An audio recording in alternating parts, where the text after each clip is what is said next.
Okay, so I just wanted to do a video about feeling alienated in your own country. And by alienated, I mean experiencing racism in the country you live in. So I've had a couple of days to digest this whole thing that happened because 3 days ago I couldn't talk about it without crying. Maybe I still can't. I apologize in advance if it happens. So this is about donating blood. I've been donating blood since I was 18, so for a long time. And I love it. That sounds weird, but I like doing it because I feel like it's for a good cause, it's for research, it's for people who need it, whatever. And for the last couple of years, my mom also asked me like, can I also do it? I also want to help. And I didn't really think about it that much, but like a half year ago, I was like, oh, all right, if you want to do it, I think it's like your last years to being able to, because you're getting older as well, so let's just sign you up and get you approved. And we did, and she got approved, and she was called up and asked about a couple of questions about her medicine and stuff, because yeah, my mom has like diabetes, so there's some medicine that you need to, like, that if you take that medicine you cannot donate blood. And so they called and it was all clear, so we booked an appointment like a month ago. There's a long waiting list, a waiting time, so we booked an appointment, which was 3 days ago. And we booked the same time and the same date so we can go together, kind of making it like a mom and daughter thing. So the day comes and I go to work, and on my way home I pick my mom up and we drive to the hospital. And the first thing that happens when you need to donate is that you have to fill in a questionnaire, which is like 40 questions, and some of them are really weird, and you think like, why is this necessary? But I think it's logical, it's like computer logical. And I think sometimes they forget that it's people who reads them like human beings, and it can hurt some of the questions. But anyways, that's not the case. A funny thing was like, one of the questions was like, have you had sexual interaction with a person from Africa, Asia, South or Middle America? When my mom is like, yes, your dad, he's Asian. but but I think it's because, like, for example, in Asia, in Sri Lanka, there can be malaria, and I don't know why a person who have lived here for 30 years would have that if they haven't been, but it's weird stated up, but let it go. We answered the questionnaire, and after the questionnaire you have to go into like a small interview, like a follow-up questions on the questionnaire you answered. And they call me in first, so I go in and just answer, and they actually call me directly in to get blood. And meanwhile I don't see my mom, so I give my blood, and I go out again to the waiting room, and I sit down. And after some time, a guy, like a patient, comes up to me and it's like, I think your mom is waiting for you outside. And I'm like, I went in before my mom, so why is she waiting for me? And I went out, and she was angry. She was like shaking. I could see the sadness in her eyes, but I could not get a word out of her. I asked her like, what's wrong? And she was like, oh yeah, they couldn't take my blood because I'm not Danish and you are, so my blood is suddenly something special, which I can infect other people, so I cannot give blood. I'm like, what? Yeah, the lady said that. She said, you're Danish because you're born here, I'm not, so therefore I cannot give blood. And I'm like, that cannot be true. She's like, yeah, if you're she kept saying, if you're from Sri Lanka you cannot give blood after being there for 3 years. And I'm like, Mom, you haven't been to Sri Lanka 4 years. And she was like, yes, I know, I tried to tell the lady, but she just rejected me, and she told me she just canceled me from the blood donor. And my mom, like, we sat in the car, and then my mom just started crying. She was like bawling, and I'm like, what the hell is going on? Like, this cannot be true. And my boyfriend, he's also not born in this country, but he still gives blood, so there must be a misunderstanding. And in the heat, my mom is just like crying, she's angry, and I get so sad because I can see on her face. Like, we came there to have like a really nice day and to donate blood and make like a whole deal out of it. And for her to have had that experience, it's just, you know, it's breaking my heart, because she told me, the nurse directly told her that your daughter, not like, you're Sri Lankan, you're born in Sri Lanka, so you are Sinhalese, but your daughter, she's Danish, so she can give blood, but you can't. It's a Danish law. And my mom is just like, but her blood is my blood. I don't understand. Like, I don't understand what you're saying.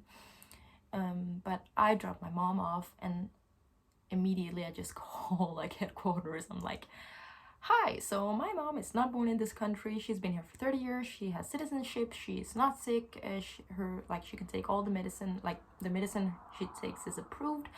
And she cannot give blood. Is that correct? And the nurse on the phone is like, no, that sounds like she can give. I'm like, oh, she was just rejected and told she was not Danish, and therefore she cannot give blood. But her daughter, me, I'm Danish, and therefore I can. So can you explain what happened, or like why that is? And she just goes quiet, like, and I can just hear her telling a colleague on the phone, like, she says this, that her mom was rejected, and she asks for my mom's CPR number, like registration number, and she looks it up, and she's like, I'm gonna have to call you back. I need to call the hospital and see what happened.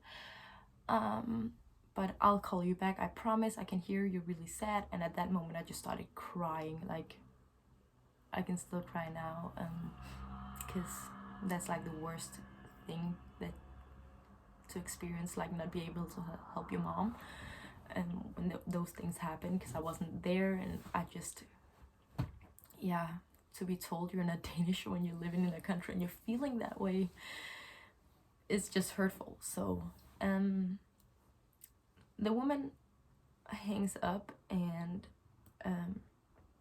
10 minutes later she calls me back again. She was like, oh, unfortunately they're closed, but I'll call you immediately tomorrow after contacting them. And then the next day I got a call, but it was not from her. It was from the department nurse, which is like the boss of that hospital. And she calls me and she's like, hey, I wanted to get in touch with your mom, but I know she's sad. I've heard on the phone that she didn't want to talk to anyone, but I should call you instead. I just wanted to hear the story that she told you. And I told the story my mom told, and she was like, okay, I'm gonna call my employee who interviewed her, and I'm gonna give you a call back. And she called me back again after talking to her, and she was like, yeah, so I think there's been a misunderstanding. I can totally agree with your, like, I empathize with your sadness. I understand it was not okay the way she talked to you. It was not okay to tell your mom that she was not Danish just because she was not born here, and that her blood was not useful. I know it's like a personal thing also to feel like rejected in that way. But the reason she was rejected from giving blood is actually because the medicine, we cannot see what medicine she takes. Then I answered her back and saying like, oh well, but she didn't ask about that. The nurse didn't ask about the medicine from my mom. She only asked about the traveling part. And my mom haven't been in Sri Lanka for 4 years, and you have like you don't allow people, how do you say, quarantine? You quarantine people for 3 years after traveling, but it's been 4 years, so my mom would have been able to. She didn't ask about the medicine, and you and I both know that there's an app on the phone where you can just check the medicine. It's not something that is not possible to check up on in like within 2 minutes. And the nurse was like, yeah, I know, just give me a minute, I'll call back. And then she called back again, and she was just like, I am so sorry, it was a mistake. Please do believe me when I say that it was not the nurses or our intention to hurt you or your mom's feelings. She was probably a bit stressed and didn't know how to communicate properly. It was the end of the day, but yeah, we can see here that your mom is able to give blood. Her medicine is fine. Her She haven't been to Sri Lanka for 4 years, so she can give blood. So we're just really sorry. But I didn't know what to answer, because I'm like, yeah, you know what, I'm sure it was a misunderstanding and it's fine, but you still hurt my mom a lot. You made my mom feel like nothing. And yeah, she came to do something good. She didn't came to to get money or anything, because it's free here in Denmark. I think it is everywhere, I'm not sure. But on the good side, the next day I convinced my mom to talk to the nurse, and the nurse called my mom, and they had like a talk for like a half an hour where she just listened to my mom, like the department nurse, not the nurse who interviewed her. And my mom actually ended up agreeing with coming back to give blood, even though she said like, I'm never going back, I'm never giving a blood of my drop, a drop of my blood to anyone, because I can keep it. Why should I give it if they don't want it or need or treat me that way? But yeah, it's just, I don't know what I want out of this story. It's just like, I think it's, even though you are not a racist, even though you are not doing that doing that intentionally, you can still say racist stuff and you can still hurt people tremendously. My mom like told me, I've never in my 30 years of being here in Denmark being told I'm not Danish because I'm not born here. I feel like this is my home. That I've been here for more than half of my life, and I've never been looked down on at such a level. And I was so excited to give blood, and that was just, it just vanished in those 2 minutes of interviewing, where she just canceled me and told me to leave and told me that I was not Danish. So yeah, I think maybe the moral of the story is think before you speak, and also just to say that this happens. That's the worst thing, because I got so sad when I talked to like the nurse on the phone, and she was like, oh, you're sad and I'm so sorry. And I'm like, yeah, but maybe I'm just more frustrated that this happens more than you know, and especially to my parents. So yeah, that is just the diary for today. Yeah, I don't know if I want to put anything on it. Yeah, but we're totally fine now. She did apologize, it's fine. She even told me like she would book a time for my mom, and she was really kind about it. And the nurse who interviewed my mom also apologized to the lady and told me to told my mom.